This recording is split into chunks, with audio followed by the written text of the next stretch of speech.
आज हम खड़े हैं मातृ सदन के किनारे बहती कलकल बहती इस गंगा की धारा में। मातृ सदन से लगभग देश ही नहीं पूरा विश्व परिचित है। यह वह मातृ सदन है जो गंगा पुत्रों की तरह गंगा रक्षा और गंगा की स्वच्छता के लिए लगातार बलिदान देता आ रहा है।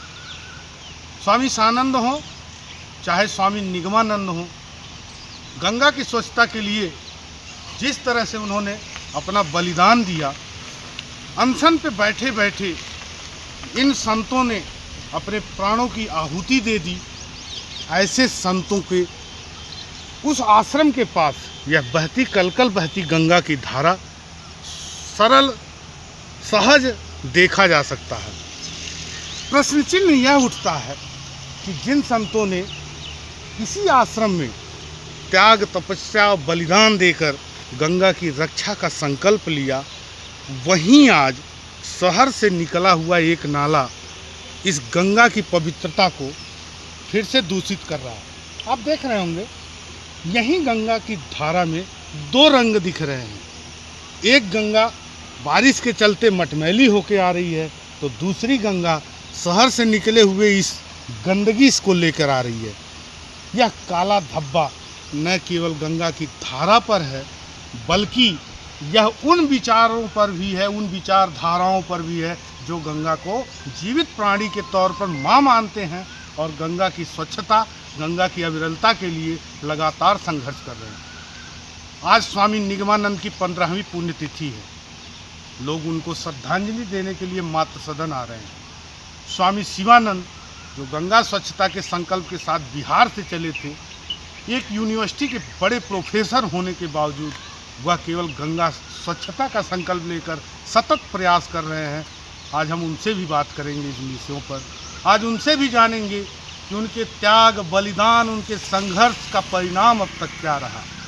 शासन हो, प्रशासन हो, न्यायिक संस्थाएं हो, न्यायपालिका हो, हर संघर्ष उनका हर मोर्चे पर चल रहा है। एक बात और यहाँ बताना चाहेंगे, चाहे वह सानंद रहे हों या स्वामी निगमानंद रहे हों, कोई पेशे से वरिष्ठ वैज्ञानिक था तो कोई पेशे से इंजीनियर था।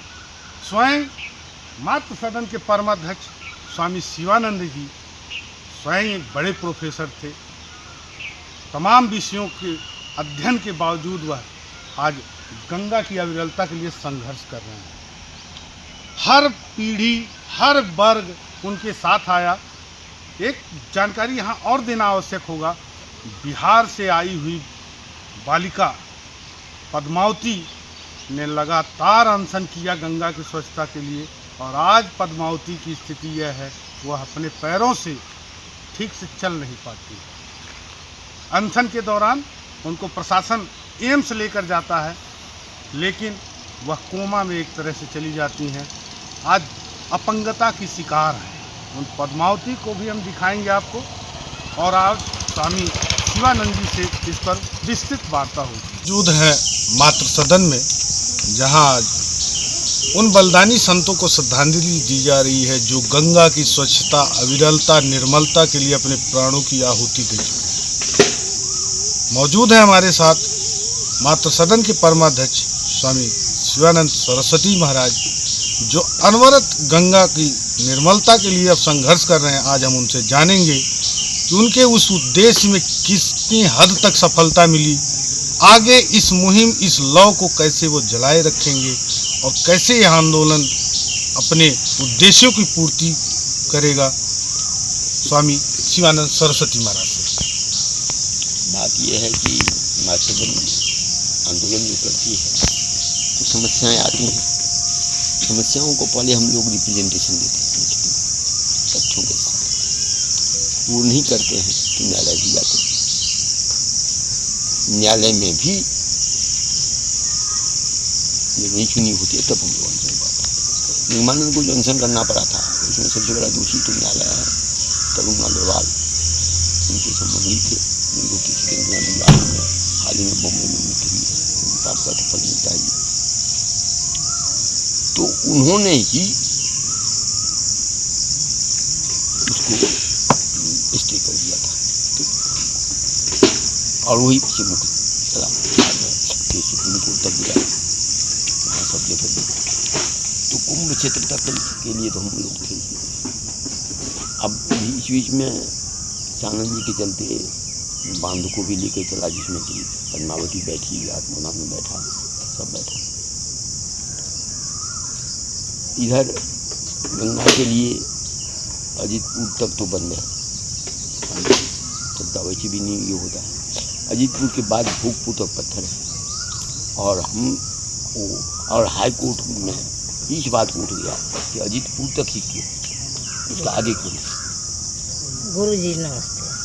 तो उसके आगे क्यों नहीं, तो हमने उसको उठाया। इसके लिए बहुत संघर्ष हुआ, बहुत संघर्ष होकर के अंत में हाई कोर्ट में आदेश किया, तो उस आदेश को ये लोग चाप दिया, लीगल एडवाइस को नजरअंदाज कर दिया और खोल दिया। वो चला हुआ है, अभी सुनवाई चल रही है, 2-3 दिन में आप लोगों को देखिए क्या समाचार मिलता है। जैसा कि एक विषय आपने उठाया कि गंगा की धारा से 5 किलोमीटर दूरी पर स्टोन क्रशर होना चाहिए, क्या इस तरह का कोई आदेश न्यायालय से आया है? हाँ, है आदेश पड़ा हुआ। आप क्या कहते हैं, परसों का जो ये हुआ है, सुनवाई हुई है, उसका जो ये है आदेश है, वो आपको भी उसमें आया होगा। ऐसा लगता है कि अगर 5 किलोमीटर की जो ये परिधि तय कर दी जाए तो इसलिए बंद हो जाएगा कि 5 किलोमीटर एरियल डिस्टेंस नहीं होता, और पत्थर गंगा के आसपास ही है। उधर कहीं यदि होगा तो खनन होना मुश्किल है, खेत को खोदने नहीं देगा, हम लोग भी यहीं खेत में। तो उधर ये सब 48 स्टोन के चल तो 2017 में बंद हुए थे, 48 स्टोन के चल, उसको तो कल ही बंद करने वाले थे वो। अब अभी ये लोग 121 स्टोन के चल दिया। मात्र सदन के बगल से ही एक नाला निकल रहा है, शहर की सारी गंदगी लेके गंगा में गिर रही है, ये बड़ा प्रश्न चिन्ह है। ये प्रश्न चिन्ह प्रशासन पर है। आप लोग आए होंगे, देखे होंगे, उस नाला में हिमाचल का एक बूंद पानी तक नहीं लगा, और नाम रखा है हिमाचल नाला। ताकि तो हम इस बात का पब्लिकली नहीं जान लेते हैं कि भैया बदनामी कर लो, कोई बात नहीं जान लेते। लेकिन ये बात दुर्भाग्य की बात है कि हमारे सामने में ही ये पहले तो यहाँ से नाला बहता था, उसको रुकवाए, अभी नाला बहता नहीं है, लेकिन जो ही पानी आता है तो लोग छोड़ देता होगा। है, हालांकि हम इसका भी विरोध करेंगे, क्योंकि नाला का तो समस्या बहुत विकट समस्या है। आप ही बोले कि गंगोत्री जो आपके साथ ही गंगा में हाथ में निकल नहीं सकते, क्योंकि गंगोत्री में ही आप देखेंगे ना तो स्थिति ठीक गंगा किनारे रखा गया, वहाँ दुर्गंगा था, तो ये सब चीज़ कम कर सकती। नाले में शहर का कचरा और लोगों की गंदगी, नाले का नाम दे दिया गया मात्र सदन नाला। यह आरोप है गंगा रक्षा का संकल्प लेकर अपनी सतत प्रक्रिया में धारा में चल रहे संत स्वामी शिवानंद सरस्वती महाराज की। कृष्णकांत मंत्र पाठी, अमर उजाला ब्यूरो, हरिद्वार। अगर आप ये वीडियो YouTube पर देख रहे हैं तो हमारे चैनल को सब्सक्राइब करें और बेल आइकन को दबाना ना भूलें। अगर आप Facebook पर ये वीडियो देख रहे हैं तो हमारे पेज को लाइक करें।